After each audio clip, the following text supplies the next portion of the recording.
Bhuvanagiri parliament అభ్యర్థి చామల కిరణ్ కుమార్ రెడ్డి గారు ఘన విజయం సాధించిన సందర్భంగా అడివెంల గ్రామంలో గ్రామదేవత అయిన శ్రీ శ్రీ శ్రీ ముత్యాలమ్మ తల్లి దేవాలయంలో ప్రత్యేక పూజలు నిర్వహించారు. ఇట్టి కార్యక్రమంలో బాణసంచాలు కాల్చి స్వీట్లు పంపిణీ చేశారు. రేఖా చారిటబుల్ ట్రస్ట్ ఫౌండర్ రేఖా బోయిలపల్లి గారు 101 కొబ్బరికాయలు కొట్టి మొక్కు తీర్చుకున్నారు. అదేవిధంగా చామల కిరణ్ కుమార్ రెడ్డి గారి గెలుపుకై పనిచేసిన ప్రతి ఒక్క కార్యకర్తకు పార్టీ శ్రేణులకు కృతజ్ఞతలు తెలియజేశారు.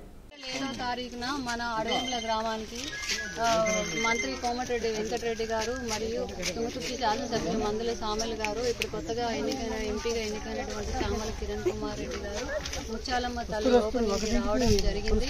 ఆ సందర్భంగా మంత్రి గారి సమక్షంలో మొట్టమొదటి చామల కిరణ్ కుమార్ రెడ్డి ఎలక్షన్ ప్రచారం మన గ్రామం నుంచే మొదలైంది. కాబట్టి నేను ఆ రోజు మన ఊరు నుంచి స్టార్ట్ చేశారు కాబట్టి ముత్యాలమ్మ తల్లిని చామల కిరణ్ కుమార్ అన్నగారిని 1,00,000 మెజార్టీతో గెలవాలని చెప్పి నేను మొక్కుకోవడం జరిగింది.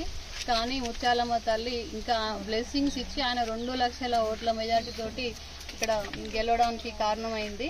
అందుకని చెప్పి 101 కొబ్బరికాయలు కొట్టడానికి నా మొక్కు తీసుకోవడానికి ఈరోజు అడవెంల గ్రామానికి రావడం జరిగింది. మొత్తం నియోజకవర్గం కూడా చాలా వరకు అభివృద్ధి పనులు పెండింగ్ ఉన్నాయి, వెనుకబడి ఉంది అభివృద్ధిలో. కాబట్టి చామల కిరణ్ కుమార్ రెడ్డి గారు మా తుంగతుర్తి నియోజకవర్గాన్ని అభివృద్ధి చేయవలసిందిగా కోరుతున్నాను.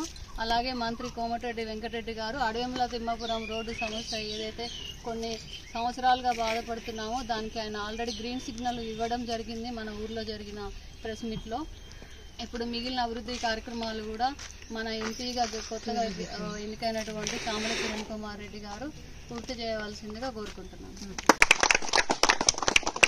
గెలుపుకు కారణమైనటువంటి కోమటిరెడ్డి బ్రదర్స్కి మరియు మన తుంగతుర్తి ఎమ్మెల్యే మందుల సామెల్ గారికి, తర్వాత జిల్లా మండల పార్టీ నాయకులకి, గ్రామ శాఖల్లో ఉన్నటువంటి ప్రతి గ్రామ లెవెల్లో పనిచేసినటువంటి కాంగ్రెస్ కార్యకర్తలందరికీ కూడా పేరు పేరున ధన్యవాదాలు తెలియజేస్తున్నాను.